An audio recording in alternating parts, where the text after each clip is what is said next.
Mga kaibigan, marinig po natin ang kwento ng isang anak na gagawin ang lahat matupad lang ang kanyang pangarap. Siya ay si Nerissa. Ang bawat isa sa atin ay merong minimiting pangarap na gustong maabot. At simple lang naman ang gustong mangyari sa aking buhay. Ang makapagtapos sa pag-aaral, magkaroon ng magandang hanap buhay, at matulungan ng aking mga magulang. At sa pagtahak natin sa ating landas, hindi maiiwasang may makakasalubong tayong mga hadlang at sagabal na siyang susubok sa ating katatagan. Nerissa, Nay? anak, maaari bang ikaw na lang muna maglaban ng mga marmi nating damit? Ay, Medyo masama kasi ang pakiramdam ko eh. opo, Inay. Sige ho, magpahinga na po kayo. Ako nang bahala sa labada natin. Oo. Inuubo na po kayo. Uminom na po ba kayo ng gamot? Ay, kailangan naman to anak. Oh, Wala nang kasako kahapon na magpagtapos sa palengke. baka ano na yan? Ipahinga mo muna yan.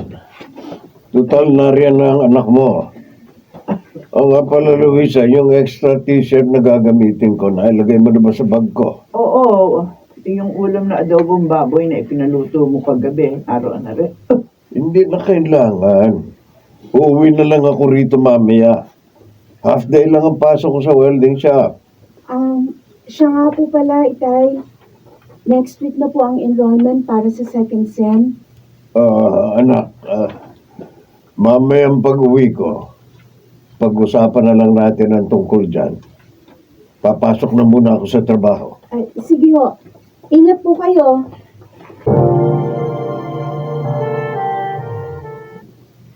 Akala ko ba kakausapin mo si Nerissa tungkol sa kanya enrollment, ha?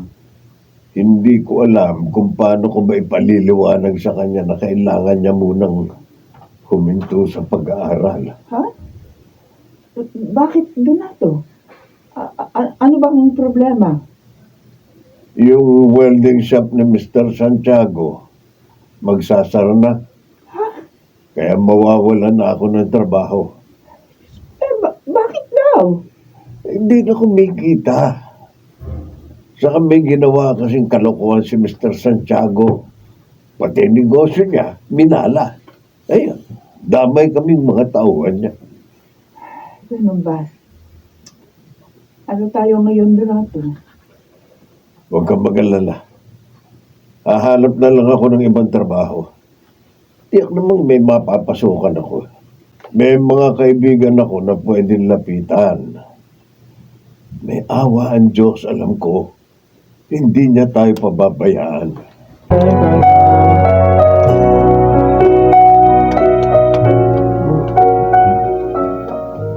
Kaya ka pala malungkot, Nerissa?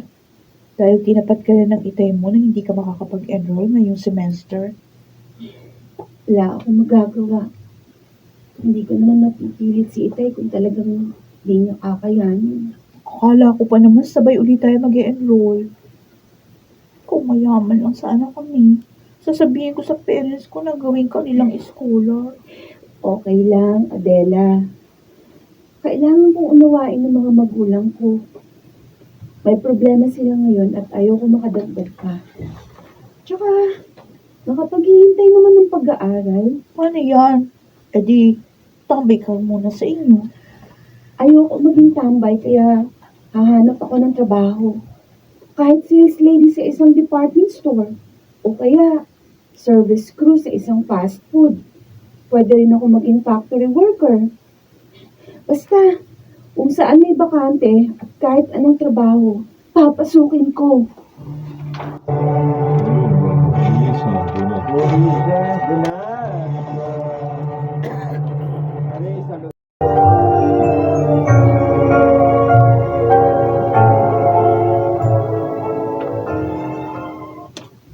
Kumusta lakad mo?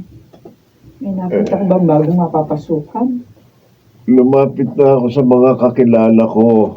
Pero hindi pa raw hiring ang kanilang kumpanya eh. Bukas, alis ako ulit. Susubukan ko humanap. Basta konting tiyaga lang, Donato. Ay, siya nga pala. Habang wala ka pang trabaho, tumanggap muna ako ng mga labanin. Para kahit pa paano, may pumapasok na pera sa atin. Nakakahiya sa iyo, Luisa. Nahihirapan ka tuloy ngayon. Maglalabada ka para may pambili ng pangangailangan natin. Ano ka ba? Donato, magkasama tayo. Eh, dapat lang, nagtutulungan tayo. Mahirap ang buhay. Pero alam ko, makararaos din tayo. Oo naman. At saka diskarte lang ang kailangan. Ang sabi nga, walang nagugutom sa tao masipag at marunong dumiskarte. Ano? Bakit? Ano nangyayari sa'yo? Kahapon ko pa nararamdaman to eh. Biglang sumasakit ang ulo ko. Tapos, nakararamdam ako ng hilo. Siguro dahil sa init ng panahon, kaya nakaramdam ako ng ganito.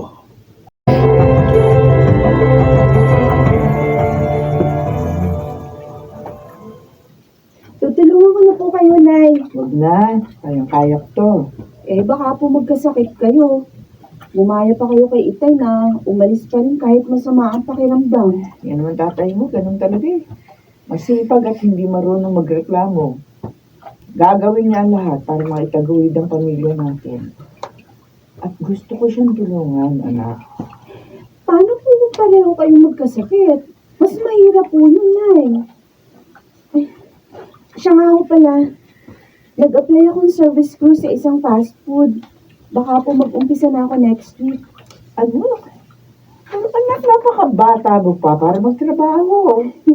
19 years old na po ako sa darating kong birthday. Kaya hindi na po ako bata. Eh, hindi ko naman po maaatin na nagtatrabaho kayo ni Itay tapos ako tambay lang dito sa bahay. Pero, Nay, ah, bakit po? Bakit po kayo napahawak sa dibdib niyo? Masakit po ba? oo eh. Sumasakit ang dibdib ko. Naku, Pero lilipas din to. hindi po maganda yan, Nay. Magpahinga muna kayo. At bukas na bukas din, sasamahan ko kayo ni Itay sa doktor. Kailangan niyo magpa-check up.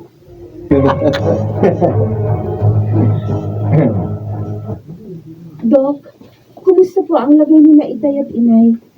Ano pong resulta ng laboratory test? Oo nga, Dok. Okay lang po ba kami? Pareho po kayong high blood dahil mataas ang inyong kolesterol.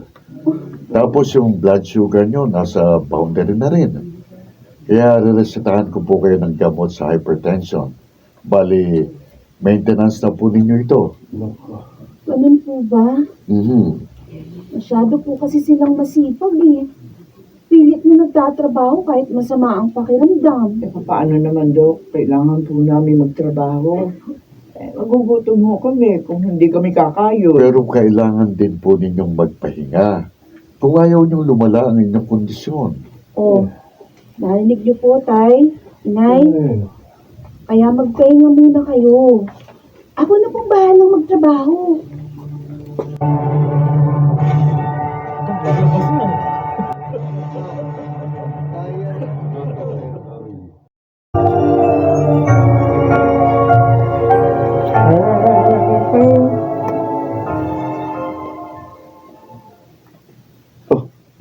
Paring Larry, kumusta ka na?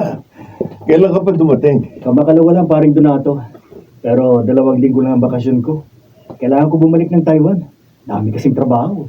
Baka naman pwede akong sumama sa racket nyo. Ayun nga ang dahilan kung bakit kita pinuntahan. Maraming welder ang kailangan ng employer namin. Ganun ba? Oo. Uy, sige. Mag-a-apply ako. Saan ba ang agency nyo? Hindi ho po pwede, Tay. Oh, anak, huwag mo na akong pigilan. Kaya ko ang sarili ko. Pero, Tay, Normal na ang blood pressure ko.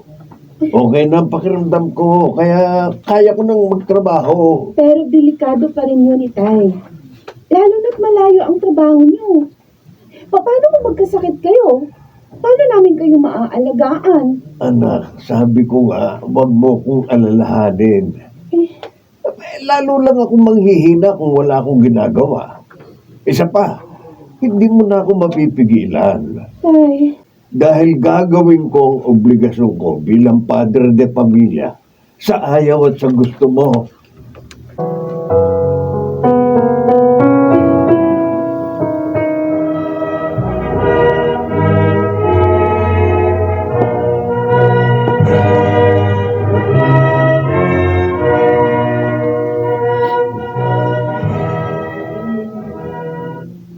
Congratulations, Nerissa! You made it! salamat. Thank you, Adela. Sayang nga lang, hindi tayo sabay nakagraduate. Inunahan mo ko. Okay lang yun. At least, nakahabol ka. Kasi masipag ang tatay mo. Oo nga eh. Ay, how I wish narito si Itay. Alam ko, magiging proud siya sa akin. Oh, may tumatawag sa'yo. Oo nga, no? Ay, yung ninong ko. Kasama ni Itay sa trabaho. Ah, Hello? Ninong Larry. Hello, Nerissa. Kumusta ka na? Okay lang po ako, Ninong. Katatapos lang po ng graduation namin. Talaga? Opo. Congratulations. Salamat po. Ay, si Itay, nasan po? Yun nga ang dahilan kung bakit ako napatawag. Ho? Ang tatay mo kasi Eh, bakit?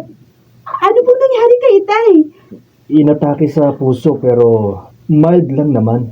Ho? Ay, kumusta na po si Itay? Ano pong lagay niya?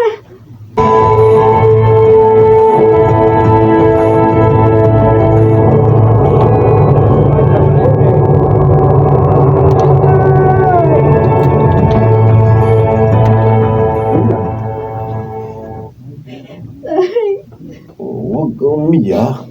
Buhay pa ako. Nakukonsensya lang po ako. Napilitan kayo magtrabaho sa ibang bansa nang dahil sa akin.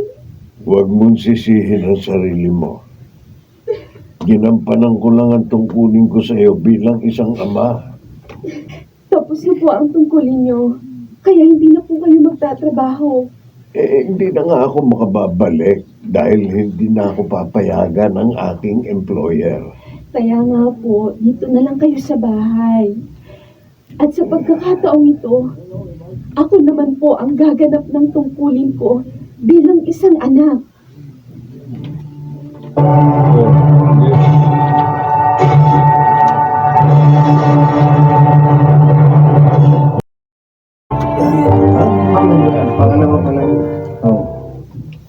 Sa paglipas ng panahon, unti-unting nakarecover si Itay.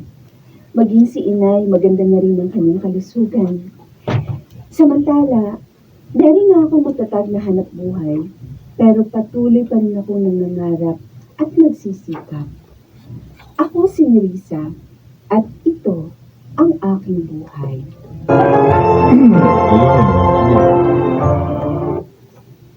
Walang bagay na libre dito sa ibabaw ng mundo. Ang bawat tagumpay ay may kapalit na pagtsatsaga at sakripisyo. Mga nagsigana, Junel Banamin, Susan Robles, Maynard Lanticho, Rosana Villegas, Phil Cruz, at Jenaline de la Cruz sa papel na Nerissa. Naglapat ng angkop na tunog Jerry Mutiang. Ito'y mula sa panulat ni Toti Santofal sa direksyon June Martin Legaspi at Maynard Lanticho Jr. Ito ang aking buhay.